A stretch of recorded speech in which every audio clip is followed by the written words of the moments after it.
What? You have to say your intro. What'd you say? You have to be like, hi guys. You know? Hey guys, it's Cece and welcome back to my channel today. Thank you so much for tuning in as always. And today we're going to be doing a cooking video. So if you would like to see how I did these 3 super easy quarantine broke meals with just a few things that are very easy to pick up and cheap, or that you might just already have around the house, then just go ahead and keep on watching. It's a game I'm not gonna play, but maybe you should do whatever you need to. Very simple. All you're going to need for this recipe is your meat of choice, and I'm going to be using ground beef. You're going to need some taco seasoning, some vegetables of your choice. I'm using tomatoes and some iceberg lettuce because that's all I have on hand, but if I had some beans I would also be adding that in there. And you're also going to need some shredded cheese. I'm using a yellow onion, but preferably use a red or purple onion because I believe that tastes better. And you're just going to want to brown that over medium to medium high heat with some salt and pepper. And I'm adding a little bit more oil. Now we're just going to reduce the heat and we're going to add our taco seasoning.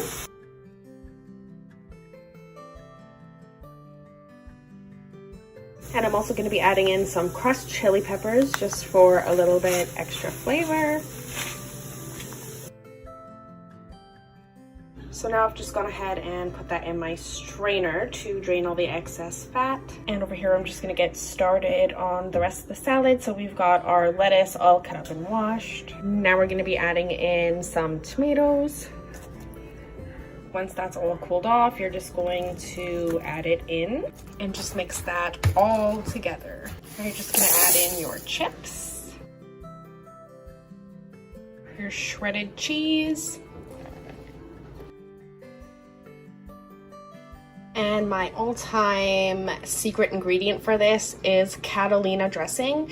Now, I made this recipe 1,000 times, so I'm pretty good at eyeballing it, but I suggest if you're going to be making a bowl the size of mine, then start with half a cup and go from there.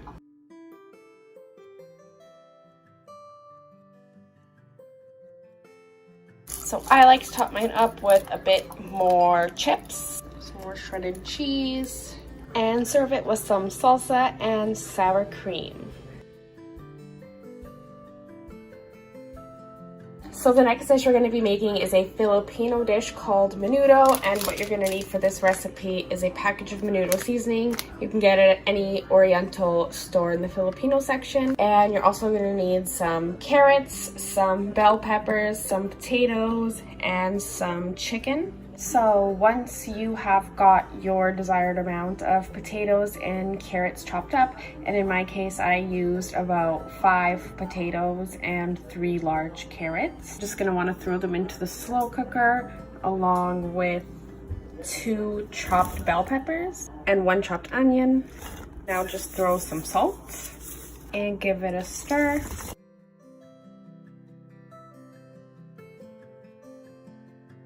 Now we're just going to add in our seasoning. Just going to want to mix it together so that it gets all nice and seasoned evenly. And a cup of water, 2 tablespoons of oil, or you can just eye it like me.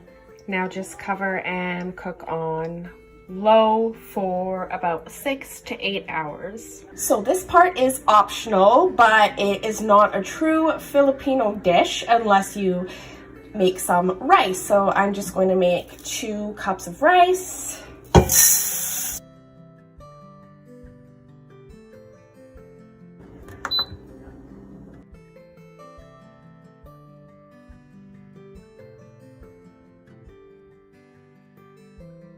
And for our final meal, we're going to be making Philly cheesesteak sliders, and what you're going to need is some steak, some bell peppers, some beef broth, 1 onion, some Italian seasoning, and then of course some bread and some cheese. So I'm just going to start by cutting up all the steak and the veggies, and then we're going to throw it all in the slow cooker and put everything together. So once you've got everything all chopped up and your meat in the slow cooker, you're just going to add 1 chopped bell pepper, 1 chopped onion, some chopped garlic, some Italian seasoning. For some extra kick, I'm adding in some sun-dried tomato and oregano craft dressing and half a cup of beef broth. Now you're just gonna stir that and cover that and cook on low for about 6 hours. So once it is all done and cooked in the slow cooker, you're gonna wanna get some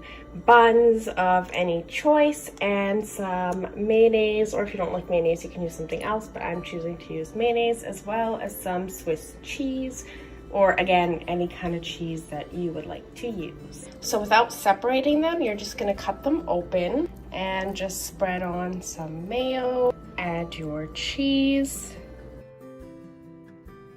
and your steak. And now you're just gonna place them in the oven until they're all nice and smelty.